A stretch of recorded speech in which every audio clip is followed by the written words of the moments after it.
Chapter 37. The Club. Under the scorching afternoon sun, Klein left his house.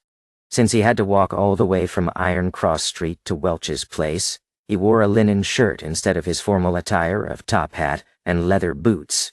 He wore a matching brown coat, a round felt hat, and a pair of old leather shoes. That way, he did not need to worry that the stench of his sweat would contaminate the rather expensive suit. As he went down Daffodil Street, he strolled toward Iron Cross Street. When he passed by the square around the corner, he subconsciously took a glance. The tents had already vanished. The circus troupe from before had left after finishing their performance. Klein originally imagined the animal trainer who had helped him tell his fortune to be a hidden expert. He believed she had purposely appeared to guide him after discovering something unique about him, and that she would meet him and provide hints for the future. However, none of that happened. She left for the next stop in the tour with the circus troupe. How can there be so many cliched tropes? Klein shook his head while grimacing a smile. He turned toward Iron Cross Street. Iron Cross Street was not characterized by just a single street. Like its name suggested, it was formed by two roads that crossed each other. With the intersection at its core, it was split into Left Street, Right Street, Upper Street, and Lower Street. Klein, Benson, and Melissa previously lived on Lower Street. However, the residents living at his former apartment and the surrounding area did not think of the area as Lower Street. Instead, they created the term Middle Street. By doing so, they made a clear difference between those staying there and the poor who lived 200 meters down the road. There, a bedroom was occupied by 5 or 6 people, and sometimes even up to 10. Klein walked along the periphery of Left Street as he let his mind wander. He recalled the Antigonus family's notebook and how it was missing. He thought of its importance to the Nighthawks and thought of the deaths that resulted from it. His heart slowly turned heavy as his face turned ashen. At that moment, a familiar voice sounded. "Lad." "Oh." Klein turned his head curiously and found himself by Smyron Bakery's entrance. Mrs. Wendy, with a head of gray hair, was greeting him with a wave and a warm smile. "You don't look very happy," Wendy asked genially. Klein rubbed his face and said, "A little." "Regardless of your worries, tomorrow will always come," said Mrs. Wendy with a smile. "Here, try out my newly created sweet iced tea. I'm not sure if it suits the palate of the locals." "Now, locals? Aren't you one Mrs. Smyron?" Klein shook his head in amusement. "Trying out something means it's free, right?" Wendy Smyron raised her chin a little and said, "You guessed right. I'm actually a Southerner. I came to Tingen with my husband, but that was more than 40 years ago." "Huh. Back then, Benson was not born yet. Even your parents did not know each other. I have always been a little unaccustomed to the dietary preferences of Northerners, and I'm always missing my hometown's food.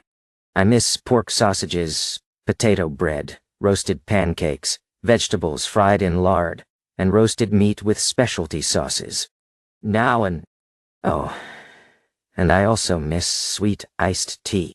Klein suffused a smile when he heard that. "Mrs. Smyron, this sure is a topic that makes me hungry, but I feel a lot better. Thank you very much." "Nah. Delicacies can always cure sorrow." Wendy handed him a cup of brownish-red liquid. "This is sweet iced tea I made according to my memories. Try it and tell me if it's nice." After thanking her, Klein took a sip and found it resembling iced black tea from Earth. However, it was not as stimulating. The taste of tea was stronger and felt more refreshing. It instantly expelled the heat brought by the burning sun. "It's excellent," he marveled. "That puts me at ease." Wendy smiled with squinted eyes as she watched him finish the cup of tea in a genial manner. After chatting with Mrs. Smyron about his moving, Klein returned to the street he was most familiar with. There were far fewer street-side hawkers in the afternoon. They gathered again after 5:30. The ones that stayed behind looked drowsy and listless. The moment he entered the area, Klein's heart suddenly felt overwhelmed by darkness. His heart felt heavy, down, and gloomy for an inexplicable reason. "What's happening?" He sharply sensed something wrong about himself. He immediately stopped and observed his surroundings, but did not see anything strange. After some thought, Klein raised his hand and tapped his glabella like he was thinking. The extent of his vision immediately transformed. The auras of the hawkers and pedestrians all appeared. Before Klein could observe the colors of their health, his attention was pulled away by the colors that represented gloominess. He was unable to determine the exact thoughts of the observed, but the despondent, apathetic, and gloomy impression was deeply carved into his heart. As he surveyed the area, he realized that even the sun could not disperse those dark colors. It was a sense of gloom that tainted them from years of repression. Upon seeing this, Klein instantly understood the reason. Just as old Neil said, activating his spirit vision easily pulled him into unfamiliar environments and made him feel discomfort. It was also easy for himself to be affected by the emotions of others. A similar principle could be used on an ability like perception. This was an ability he obtained without additional practice after becoming a seer. It was a passive sense that could not be declined. It allowed him to directly sense the existence of anything abnormal. There was bound to be a level of interaction when perceiving things. Therefore, in the beyonder eyes of someone like a spirit medium, the intensity of everyone's perception is clear. It is like a fire in the night. Therefore, people with high perceptivity were naturally affected by the intense atmosphere of anything abnormal. It could only be repeatedly practiced to grasp, control, and adapt to such outcomes. Such a repressed color is probably formed over extended periods of time, right? Klein sighed as he shook his head, feeling somewhat affected. He tapped his glabella twice again and tried hard to converge his spirituality. Tap, dot. Tap, dot. Tap, dot. Klein walked toward the apartment and sensed for any abnormal existences or tiny connections while also searching for the Antigonus family's notebook, which he had hidden. The streets were the same as usual. There was filthy water and trash on the streets. It only cleared up when he reached the apartment's entrance. Klein pushed open the half-closed door and circled the first floor in the darkness that the sunlight could not reach. The wooden stairs creaked constantly as he went up them. The second floor was as dim as always. Klein released his perception and looked into the darkness. However, not only did he fail to discover any clues regarding his notebook, he even failed to see any invisible spiritual bodies. If it's so easy to encounter them, most ordinary people would not have already sensed the existence of extraordinary matters. Klein sighed in reflection. He'd already understood that most spirits did not exist in the form of spiritual bodies, but in the form of spirituality. Only a spirit medium could effectively communicate with them.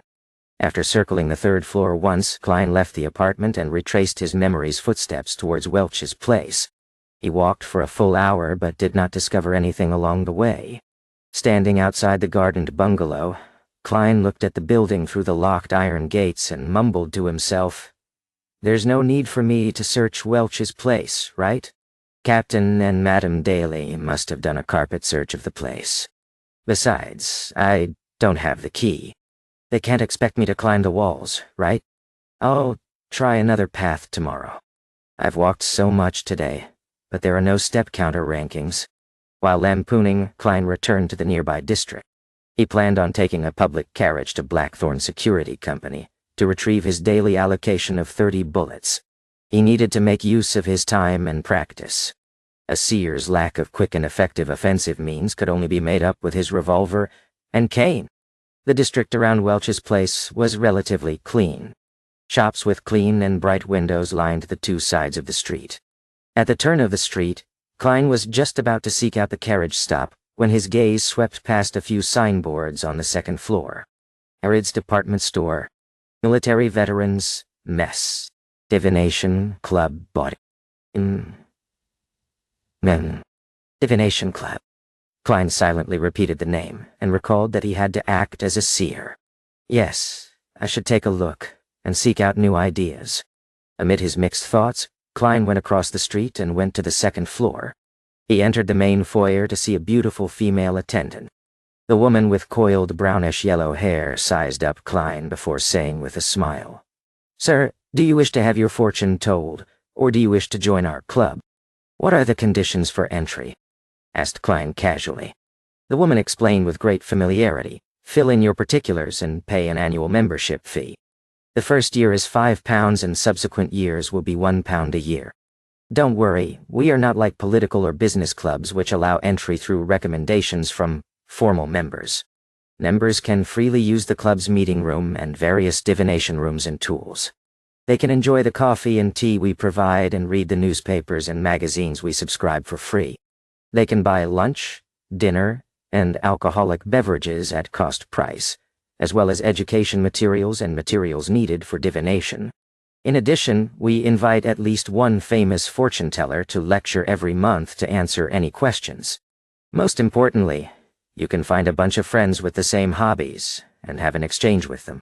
It sounds pretty good, but I do not have the money. Klein gave a self-deprecating smile before asking, Then what if I want my fortune told?